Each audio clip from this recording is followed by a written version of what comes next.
Welcome to The Vital Point. I'm your host, Jonathan Schechter. If you're interested in different methods and ways to transform your life, like plant medicines and psychedelics, breath work, meditation, somatic practices, cold exposure, and so many more that we've talked about on this show, then my friends, you are in the right place. This podcast is not just for practitioners. It's also for you if you're new to transformational work and you're looking for more information and direction. The reason I chose the name The Vital Point is to highlight the most important secret to actually changing your life, regardless of the method or modality that interests you. Are you ready to hear it? The vital point is that you have to practice. You can't just listen or read about transformation, and most of the time you're not going to have some sort of one-time life-changing event. Real transformation is a process. I started this podcast to spotlight incredible leaders and practitioners who have experienced their own transformation and have been called to share their passion and mission with others so that you can benefit as well. If you're new to this type of work, welcome. I'm your host, Jonathan Schechter. I'm an integration and transformation coach, breathwork facilitator, been meditating for 19 years, and recently began teaching mindfulness. Breathwork and a lot of the other modalities and resources I talk about on this show are tools that I discovered when I was at my lowest, going through my own transformational journey. I know how much change they can actually bring because I've experienced it myself. I've experienced the transformation that comes from working, practicing, and integrating these experiences, these practices. My intention is not only to entertain, but that something that you hear on this podcast sparks the fire of your own change. When you do feel called to learn more, please send me or the guests a message. We are all here to grow together and support each other. And I hope you enjoyed today's episode of the show.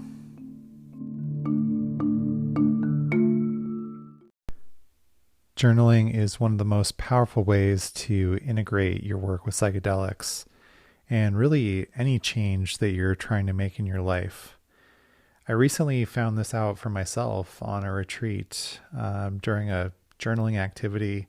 Some strong energy from a journey that I had over a year ago came up and has been calling me to write more so that I can unpack it and really figure out what to do with it. My guest on this episode of the podcast is no stranger to this practice. In fact, she was moved to create a company that makes journals for inner exploration. Jenny Dion of Wakeful Travel is the creator of two amazing integration journals, one focused on specific psychedelic journeys and another on a microdosing protocol. These journals are really cool, incorporating art therapy, preparation, and more that Jenny gets into during the interview.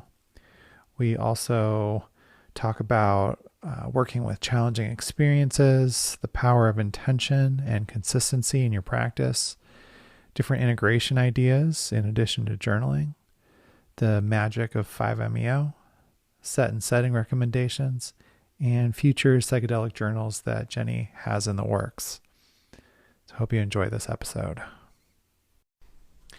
Hey everyone, welcome to another episode of The Vital Point. I'm your host, Jonathan Schechter. So glad to have you here.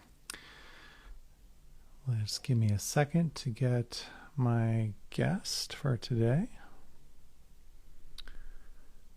Just take a second as usual. For bearing with me. Hope you're having a wonderful day wherever you're at. Hey there. Hi. All right. Hi. So, all right. Thanks for being here. Yeah, thanks for having me. Awesome. So welcome to another episode of the Vital Point podcast all about different transformational practices from breathwork to meditation to psychedelics and integration. My guest today is Jenny Dion. She is the psychedelic journal creator with Wakeful Travel and also head of creative partnerships at Third Wave. Anything else you want to add to that, Jenny? No, I think that's it. I'm doing a lot of things in the psychedelic space. Oh, maybe I'm also volunteering with Maps Canada Awesome.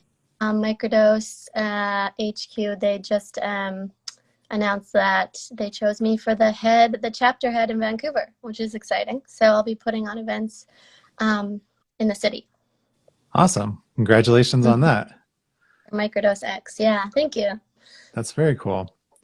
So let's start with just like how did you get here? Tell us a little bit about your journey. Yeah, yeah. I never know how far to go back with these kind of things, but I think my experiences with psychedelics started when I was in my early 20s. I mean, recreationally, I think, as many uh, of the stories go, and really started working intentionally with them after I had a very profound LSD experience when I was camping in the Rocky Mountains. Um, After that experience, I ended up, just getting a lot of downloads and insights, and I ended up moving to a magical little ski town, and I got a job working for a platform called Retreat Guru. And so I was working in content marketing for that platform and quickly started working with medicine, sitting with the team and the co-founders. We were drinking ayahuasca together. We went to Peru together as a team and lived in community for 6 weeks. And it was a very interesting and unique experience that I'm forever grateful for, because I really grew as a person through my job, and I never thought that that could be even a possibility. And so, the pandemic came, and I had been working probably for a year and a half on a mindful travel journal, because travel had been so transformative in my life. And I was ready to launch on Kickstarter. I had gotten home from 4 months away in South and Central America. And the pandemic hit. I lost my job, and I was about to launch a travel journal in the middle of a pandemic. And yeah, definitely. For a sec, I decided to pivot, and I created a psychedelic integration journal, because I still wanted to help people at a time where it felt like we were very disconnected and needed, these tools to kind of support our journey. And so, I launched on Kickstarter in November last year and raised over $15,000.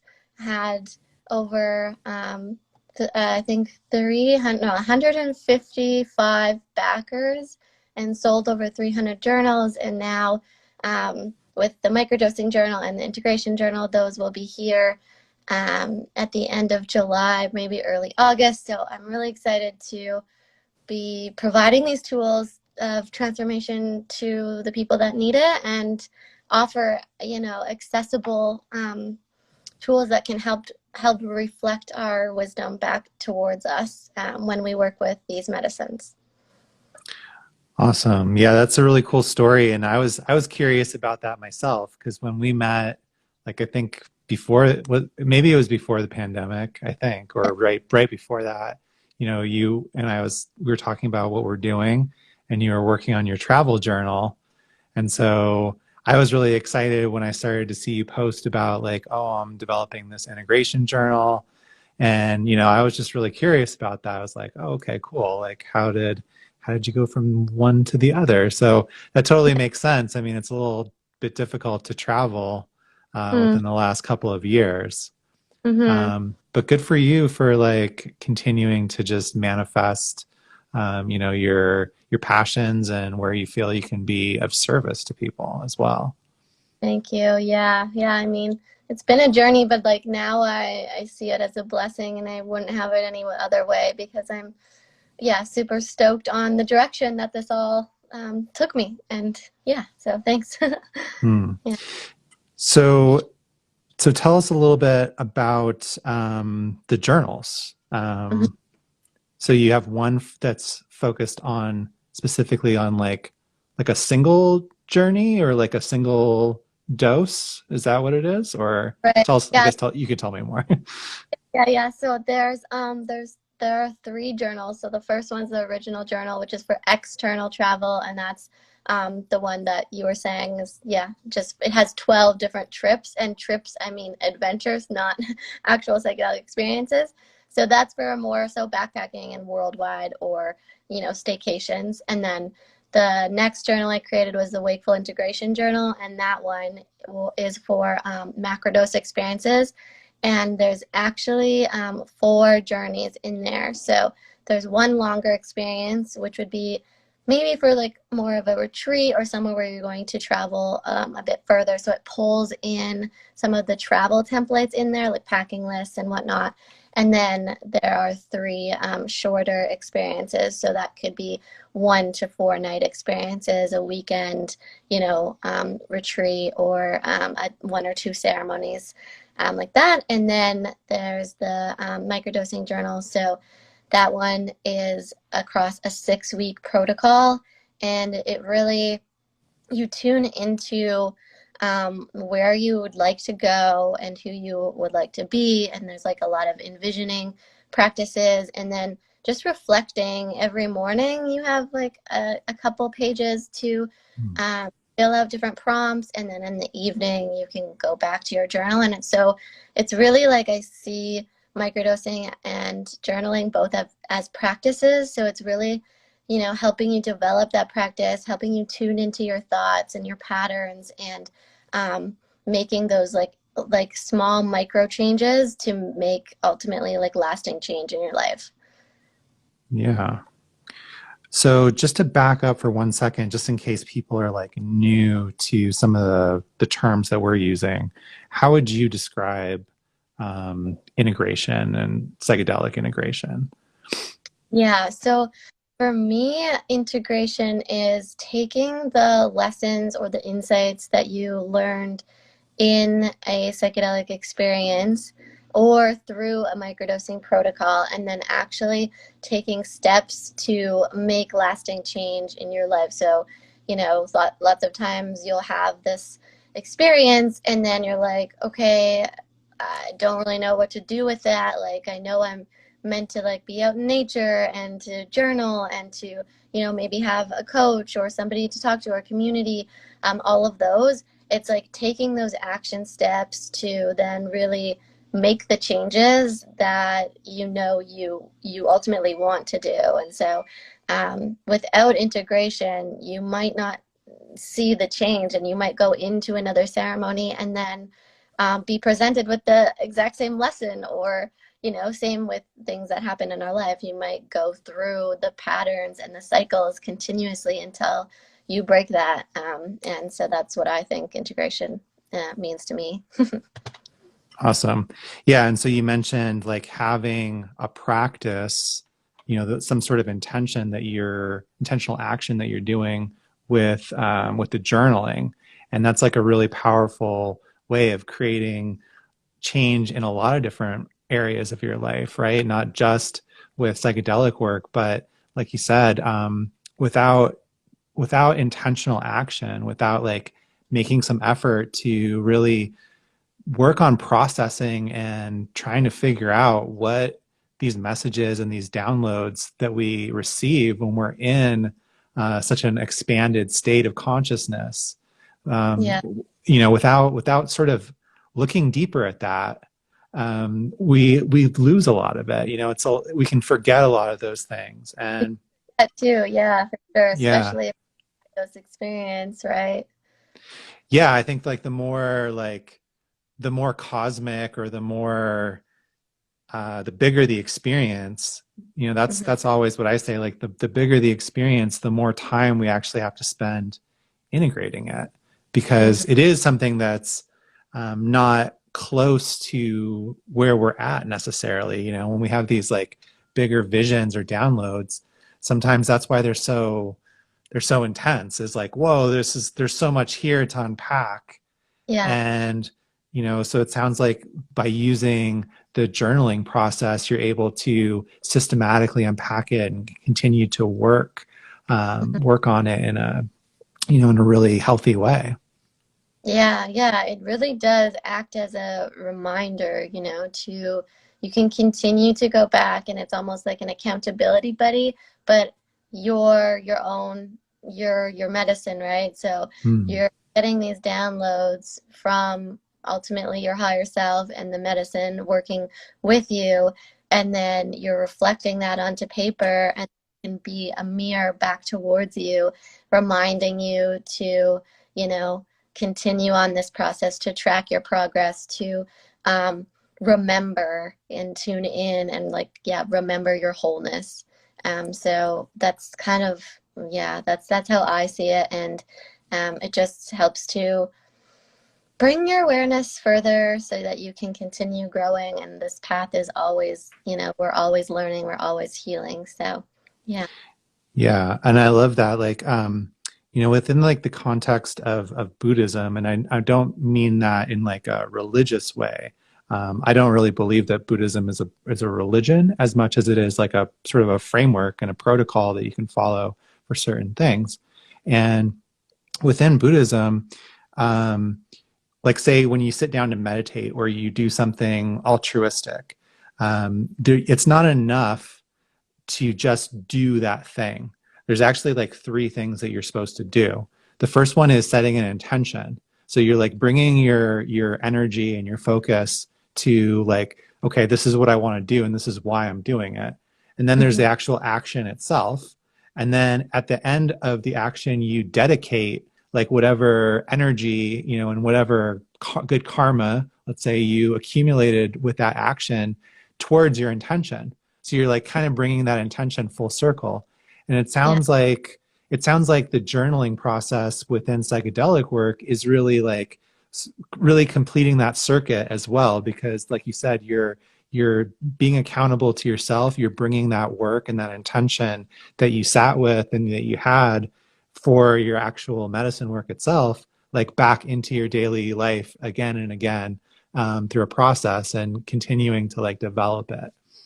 So I Yeah. really like that.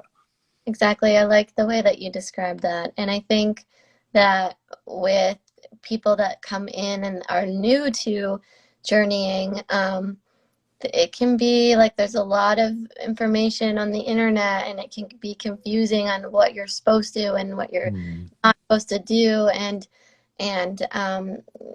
without like actual structure and having a guide, you can be left like very confused, and actually it can be harmful. It can be harmful if you're not properly integrating, because you're kind of just like you're opening this portal, and um, yeah, you might not be able to process properly. So yeah, I always recommend like it's not just the journal, it's all these other pieces and support and talking about it, and just being sure that you are in a very safe container. And yeah, always setting an intention and preparing, and the whole experience and the whole journey is so important. It's not just about taking the medicine. And it's Yeah. meditation, like you said. Yeah. So that's what kind of separates a recreational experience from one that's more intentional, like where you are going in with a specific something in mind, you know, something that you want to learn or something that you want to work on. Maybe it's a bad habit that you're trying to kind of work with, or like a memory or traumas. Um, So yeah, so I wondered if you could like maybe speak a little bit more about that integration. Like in addition to the journaling, what are some other practices that you would recommend, or that are Mm. like, say, if somebody's really new to this kind of work, like what kind of things should they be doing in addition to the journal? Yeah, I don't think there's like a one size fits all. I think I always recommend for people to do what they enjoy. So like don't force yourself to meditate if you absolutely hate meditating. Um, I love connecting to nature, and I do that in a way that's pretty active. And so I was snowboarding in the winter, or, yeah, like going touring, or now it's mountain biking. That's my way to get outside first thing in the morning and connect to nature, or going for a run through the forest. So there's all different types. But or yoga as well. Like I love hot yoga because I feel like I'm just like only concentrating on the movement and the release of the process. Sorry, my phone is saying it's on 20%. And so, yeah, like I said, like don't do anything that it feels like you're forcing it. Do something that you enjoy and can also find meditative, or like running or walking, or even going for a bike ride, or some people go surfing and that's their form of meditation. So I think you can do color therapy. Like for example, there's lots of color therapy pages in the journal too, and that is kind of therapeutic for some people. So artwork, whatever it is, just be sure that it's like something that you're passionate about and it helps your thoughts flow through, and it's not like super stressful or like intimidating right off the bat, because that's definitely not what you want when you're um, you're processing all of this, all of the downloads and whatever insights came up. So for me, yeah, that's kind of my thoughts on that. But everyone's different, right? So Yeah, I really like that you included the color therapy pages in your journal because, like for me as a breathwork facilitator, I know like it's part of the holotropic breathwork protocol that after you breathe, everybody does mandala drawings together, and oftentimes people that are regular practitioners of holotropic breathwork will like save their mandalas and they kind of look at it as like a timeline, or they can kind of see different patterns, see different different color uses. It's like it's looking at a journey in a different, like a non-verbal way. And yeah, when I was doing my breathwork facilitator training, it was something that was like recommended to us of like do art as a way to integrate. And I've never considered myself like in terms of drawing or painting or sculpting or anything like that, like a very good artist.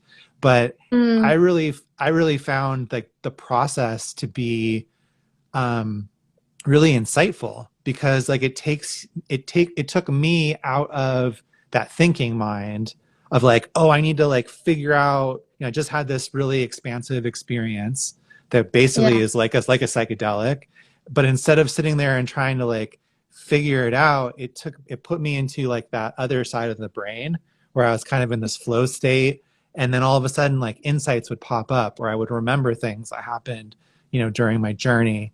And so yeah, I always recommend like art as this wonderful tool for integration that sometimes I feel like is overlooked. So I really appreciate that you included that in the journals.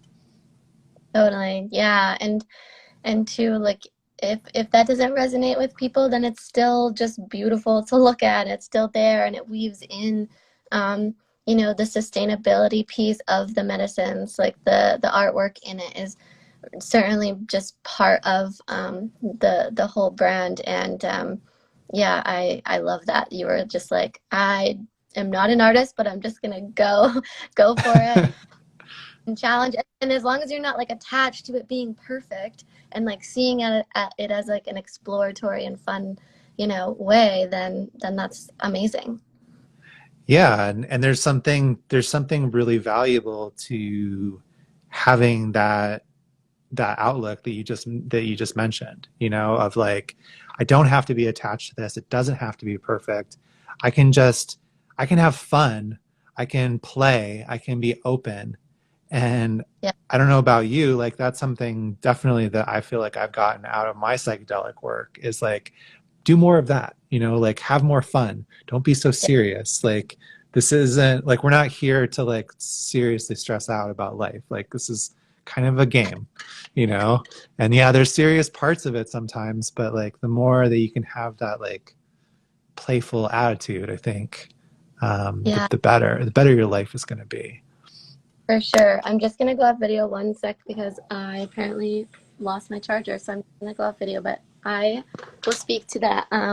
So I'm going down to Mexico in a few, like a week and a half, and I've been learning more about 5-MeO DMT, and Mm, with that, you know, some people that experience it are saying that they um, sometimes they go up into the cosmos and they come out of it just like laughing so loudly because they're wondering why they could ever worry about some, like all the things they worry in their life. They're just like, I mm. don't know, because the world is so big and we're just like this blip of time, and it Yeah. really provides that insight to be like, why are we so stressed out all the time? Like we should be having fun, we should be actually enjoying and experiencing life. And so that's why oftentimes people are like, this is so ridiculous, like I love my life, why have I been worrying? And I think that that's so beautiful, that they can bring that new perspective, that psychedelics can bring that new perspective. Yeah, for sure. I can definitely relate to that. And then I think just to sort of close that circle, to me, that's one of the reasons that integration is so important because when when we have those type of experiences and we do get so expansive and we can see like so much of a bigger picture than we're like kind of used to seeing in our narrow human perspective, without any kind of integration, eventually, like whatever you were doing before that journey, in Yeah. terms of your habits, in terms of your mental formations, in terms of your neuroses, and you know, just your life in general, will start to come back. Hmm. And sometimes that can be really frustrating too because it's like, well, wait a minute, I want to go back to that, like that expansiveness. I want to like, I don't want to forget about how life is so beautiful and like how I can enjoy it and, you know, just and play more. Like why am I getting sucked back into, you know, this sort of negative or like the stuff that I have to work on, the human parts. Yeah. And so it's, and I've seen that in myself, I've seen that in clients that I've worked with, I've seen that in friends. And Hmm. that can be so frustrating to like be sort of like, I call it like the love and light trap, you know, like you're like, oh my God, everything's so great. And then you're like, oh, but it's gonna, at some point you have to come be a human too. Like, um, and Mm. so there you go, integrating both of those parts together.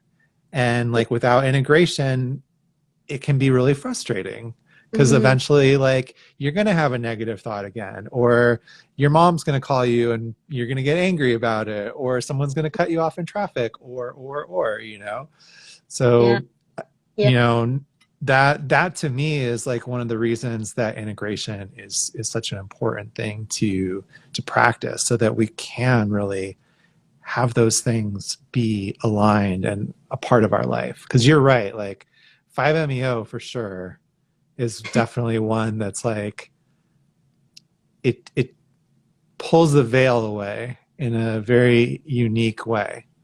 Yeah. Um, Yeah. And I'm intrigued that you said that, like all of my ceremonies have been, there's always a challenging aspect to it, and it's never always light, right? For me mm, anyway. And I think that that's like just such a fresh reminder of like how powerful nature can be, and how yeah, how bad and horrible loss can be, and the pain and the hurt in the world. But there's also, you know, just the beauty and the enjoyment and the pleasure that we all seek. So I think that just knowing that we can't stay, and it's not healthy to always be staying in the blissful, and we can bring the bliss from those experiences and make like positive change, and like also have control on what we're surrounding ourselves with. Like that's one thing that I really tune into after ceremony is like I don't watch the news. I only spend time with people that you know are lighting me up and feeding my energy and not draining my energy. So just like reminders to yeah continue the path of alignment really. Hmm. I like that. The path of alignment. It's a good reminder. What would you say is like your ideal set and setting for doing intentional work? Yeah, so it depends on the medicine.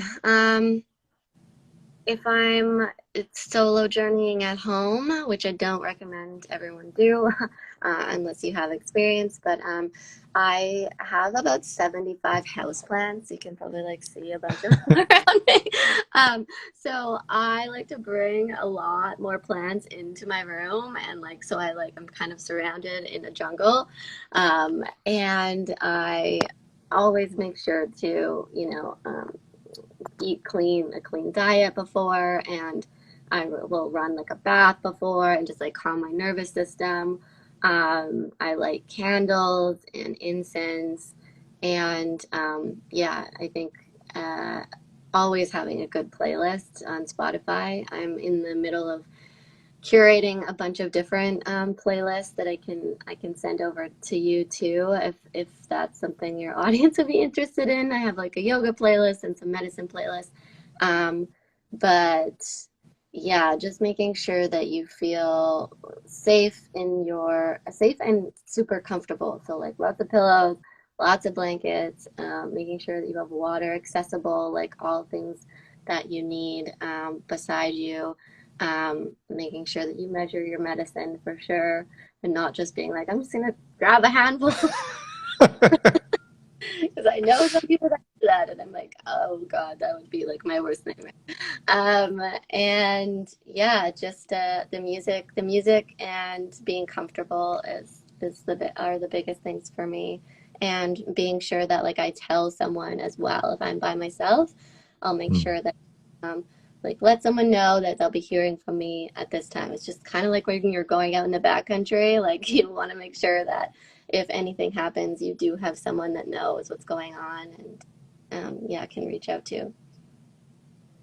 Awesome. Though, yeah, that's a great tip, just like, and I love the analogy that you use, like just like when you go out exploring outside and you're not Hmm. around somebody, you got to let them know like, hey, this is where I'm going Hmm. and check in with me if I'm not back by this time. So Yeah. inner exploration is no different. Yeah, and then in terms of like a ceremony, like things to bring, I always bring my journal because I like to write a lot when I'm on medicine. Even if my writing looks like I'm in grade five, I don't care. Um, I always bring an eye mask, some essential oils, a couple like crystals that are special to me, and blankets, pillows, and a comfortable mattress always. Like yoga mats, I can't do. If I'm not comfortable, I like am in my head too much. And so, yeah, most people that know me know that I'm like a sleep snob. So just like I'm a sleep snob with like my blackout curtains and my pillow top mattress. I go to ceremony with like a whole giant bag of things to make sure that I'm max comfort and layers too, because you're like either you can get hot and cold as well. I can relate to the sleep thing. Like after my first ayahuasca ceremony where I was like on a yoga mat, I was like, what are those things that you guys have? Like the trifold like Cushions. pads. And I like went and bought one the next day. I was like, this is not happening ever again. Yeah, and that's the thing. It's so like hard to know when you're first starting out, like what you should actually bring. And so that's why I have included in the journal a ceremony packing list. And then yeah, just an experience packing list because yeah, it varies. Like ayahuasca might be different. You might bring a few different things than say mushroom ceremony. So yeah. Right, right. I was wondering if you would mind sharing something from your experience, like that you're working on and like how you're integrating that. Mm, yeah. I'm I'm constantly working on, I would say, you know, the relationship with my childhood. I think we all are. I think we're Mhm. all just, you know, uh, kind of mature little children running around here, and we're all carrying our trauma with us. And so having a better relationship with that.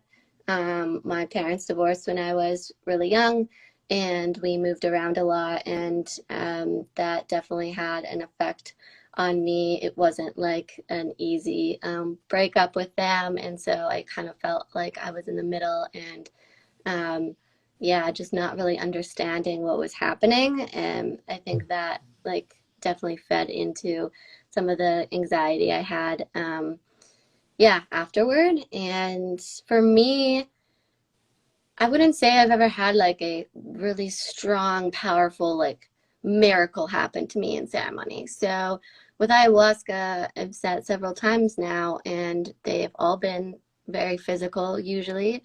Um, and afterward, it'll take, you know, a few months of integrating, but I just feel like there's a weight lifted off, and I have, yeah, I'm less bitter about where I come from. You know, I accept what happened. I'm not so angry, you know, it's just like my general anxiety is way better than a few years ago. And so, yeah, that would be kind of what I'm integrating and working on always. And now with Mexico, I'm going down to work because it's a somatic release, oftentimes very strong one, and I'm choosing to work with that medicine because I've been struggling with a health condition that no doctor or practitioner knows what it is. So I'm like going Mhm. every route possible to explore and see what works. Awesome. Thank you for sharing that. And I hope you find some answers in Thank you. Mexico. Yeah. Is it your first time working with 5-MeO? Uh-huh. Oh, that's exciting. The first Yeah. time is, for me at least, the first time with that medicine is the best. I don't know, like there's nothing like the first time with it. Yeah. Um, Yeah, I y- think it's probably similar to like LSD. Like everyone says, the first experience with L is you know, there's never going to be another time like it. So I'm hmm. guessing it's going to be similar. For me, like that medicine is you get a practice, like it's like getting a practice with dying. You know, like if you don't take any medicine ever in your life, and most people don't have near death experiences, so like you only really have like one shot at something that we're all going to do. Hmm. And we could have like a whole other podcast, right, about like what happens after you die. Yeah. Obviously that's up to a lot of interpretation, but the fact is that we're all going to experience that.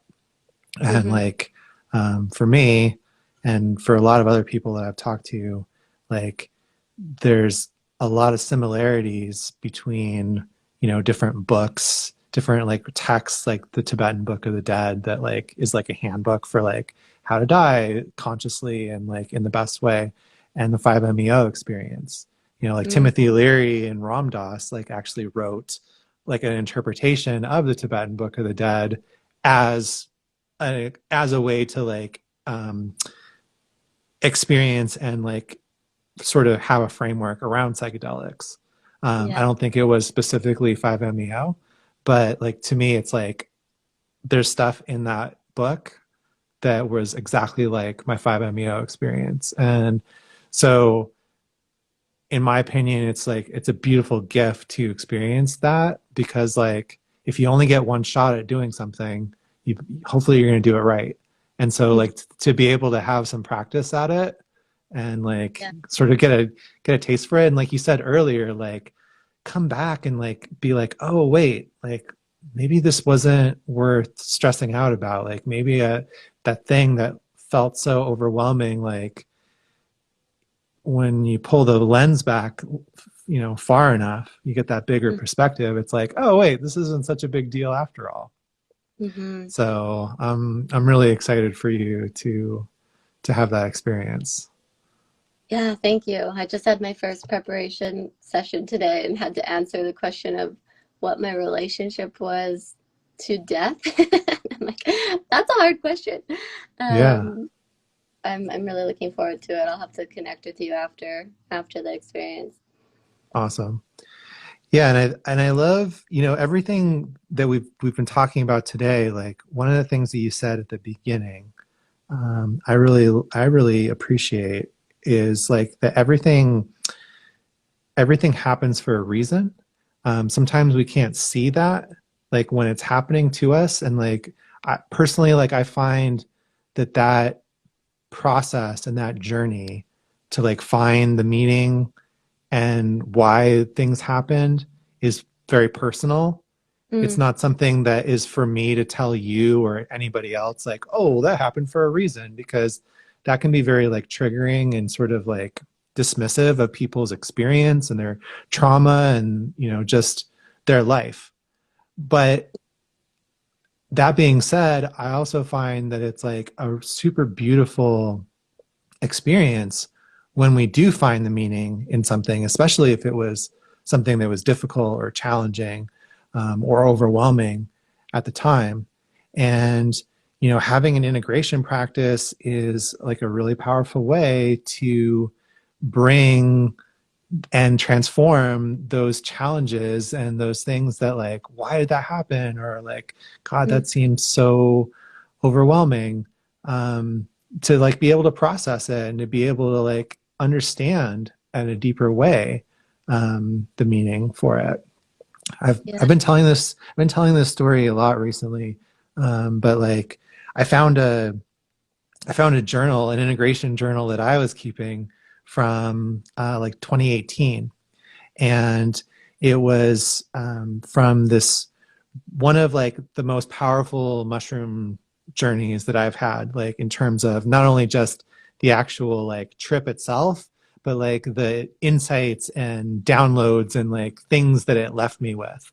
Mm, And as I was reading this journal, a couple of months ago, there were things in it that were so clear, like in looking at it from the 2022 like present, of right. like, oh wow, like of course. But they were things that have taken me, like in one case, it's taken me 2 or 3 years to like Mm, actually integrate it. It's like something that I've been working on consistently since that journey. Like, yeah. and not always actively, like kind of like subtly and in the Mm, background. Like, there were things in that integration about like stopping drinking. That took me a few years after that trip to do that. But the one that like really got me was, I had that journey like less than a month before I left my marriage of 13 years. And when I was reading the journal, it didn't say like I need to leave my marriage. But as I was like writing and processing it, it was so clear to me that mm, like looking at it, like I was like, whoa, I was so ready to like for that to happen. But I didn't know that in 2018. It just like was floating around in my subconscious and trying to mm, work itself out. So I think that's another reason that like journaling is such a powerful practice, is we have like this record that we're yeah. putting down in time of where we were at, and what we were going through, and to be able to have that record and go back and like look at it and Hmm. see, like, continue that relationship with yourself, right? Because like we're all Yeah. different people on a day-to-day basis, sometimes minute to minute. Hmm. So it's just a beautiful thing to have a record of all that stuff. Yeah. Wow. Thanks for sharing. I love that. I love that. Like, it is so true. I'll go back through older journals and like, I'm big into visioning, and it's wild, but when you go back, because you forget totally what you've written down, and you go back through, and you're like, oh, I did that. Oh, I did that. Oh, I met that person. Oh, and it's like, uh, what the heck? Like, how powerful can that be? Like, I also like. I love weaving in so after I launched my Kickstarter, I actually like because of the cost it took to actually put on a Kickstarter, I ended up needing like an additional $10,000. And I had already promised, all of these people a journal, and I was like, okay, well, now I got to get my manifestation on like wildly. And so I was journaling every night and like putting it out there in the universe and like constantly writing about abundance, doing meditations, praying, like all of it. And yeah, it's exactly that. I look back and like when I started doing that, it took about 2 weeks, and I had a man that has a marketplace, like it's kind of like a connects therapists, it connects you to therapists, and they have integration kind of specialists. And he just really believed in me. He met me. He gave me a $15,000 loan like that at the exact moment I needed it. And I was just like, that you can do that with so many other things in your life. I truly do believe it, and having that record is so cool to look back on. Like I even say in the travel journal, I think like there's a section for new souls to write down, Mm. and yes, you could add them in your phone, but how cool would it be to look at your journal when you're 80 years old and be like, oh my gosh, I remember that person. I remember meeting that person on this trip, and then we did that, and then it just like lights up all these memories. And I just think that that is a beautiful thing. Yeah, awesome. Yeah. So what's next for Wakeful Travels? I know we talked a little bit about some future projects that you've got going on. I'm really excited to hear about that. Yeah. So I have been, so after the Kickstarter, I had a lot of messages from different therapists and retreat centers and brands and clinics being like, can you create these journals for us? Like, can we white label this? Can we put our logo on it? Um, we would love one. And so I was like, I should just do that for people because I can't. I want to share these tools with as many people as possible, and I can't do that by myself. So, partnering with people that have aligned visions and similar goals and want to really help people on their healing path um, is a way that we can spread this further. And so now I've started to work with a retreat center in Algonquin Heights, just outside of Toronto. And we are, yeah, creating a white label journal first, and then for their opening. And they will be working with Health Canada for therapy with cannabis and psilocybin. And so we are going to incorporate a lot of like cannabis art and psilocybin and different quotes from them and different artwork that they want and their protocols. And so first we'll do the white label journal, and then we'll do a custom one after that. So really tuning into that, working with clients in a different way and offering those services. So really I can help them from the time they're like, okay, we'd love a journal, to bringing in designers and artists, to working with their team on, making sure that the structure of the journal is created, to then communicating with the manufacturers, and then, getting the journal shipped to them. I even have like my own fulfillment company so people can use that one if they don't want to ship the journals out themselves. So really like customized and end to end for journal creation so that, they can do what they know, and I can help them with bringing these tools to their clients. That's awesome. Such a great idea and such a great mission. I'm really excited to see where that goes. I was looking at the Wakeful Travel website before our podcast, and I saw Saad from Silo Health was on there in that Yeah, section. So you're also doing an integration journal for Silo Health? we've chatted about it. Yeah, yeah, Nice. we're Oh, talking about it. So yeah, it's exciting. Yeah. that's very cool. And Silo Health's a great company, so I hope to hear more about that soon. Yeah, thanks. Well, awesome. Well, this has been a great conversation. Thank you so much for your time and for sharing your vision and your passion and your experience with us. Um, if people want to learn more and get the journals, where should they Mhm. go? Yeah, so wakefultravel.com is my website. You can follow us on Instagram. It's just at Wakeful Travel. Um, we're also, you can pre-order a journal on there. So, like I said, they're not going to be available here until end of July or early August. Um, that is, yeah, you can join the community. There's a tab on the website called, I think, just like community or join the community. And there's a free mini downloadable version of the Wakeful integration. So you can kind of see, get a feel for what the hardcover will be like and download it through there. So, yeah. Awesome. Well, if you are doing psychedelic work, I would definitely recommend getting one or both of those journals. Yeah, it's something that's a very powerful practice, like we've been talking about, and definitely worth putting that time and effort in. So, Mhm. Jenny, thank you so much for being on the Vital Point. Really appreciate your time. And yeah, if you want to send me one of the like that medicine playlist, we can put that Yeah. on the show page as well. Okay, awesome. Yeah, thank you so much for having me. I love this Yeah, conversation. Hope you have a great rest of your day. awesome. You too, Jenny. Thanks. Take care, Bye. everybody. Thanks for tuning in. And yeah, thanks for tuning in live if you are on Instagram.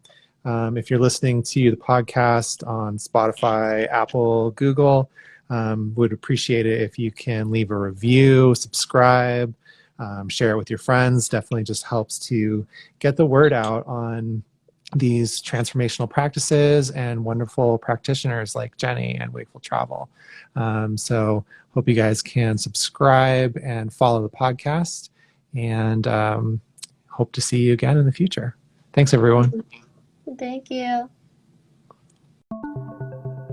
Thanks for checking out another episode of the podcast. I hope that you enjoyed it and that you feel inspired to go and do some practice of your own. Remember that integration and practice is the vital point. Maybe this episode inspired you to add something new to your daily or regular practice, like meditation or breath work.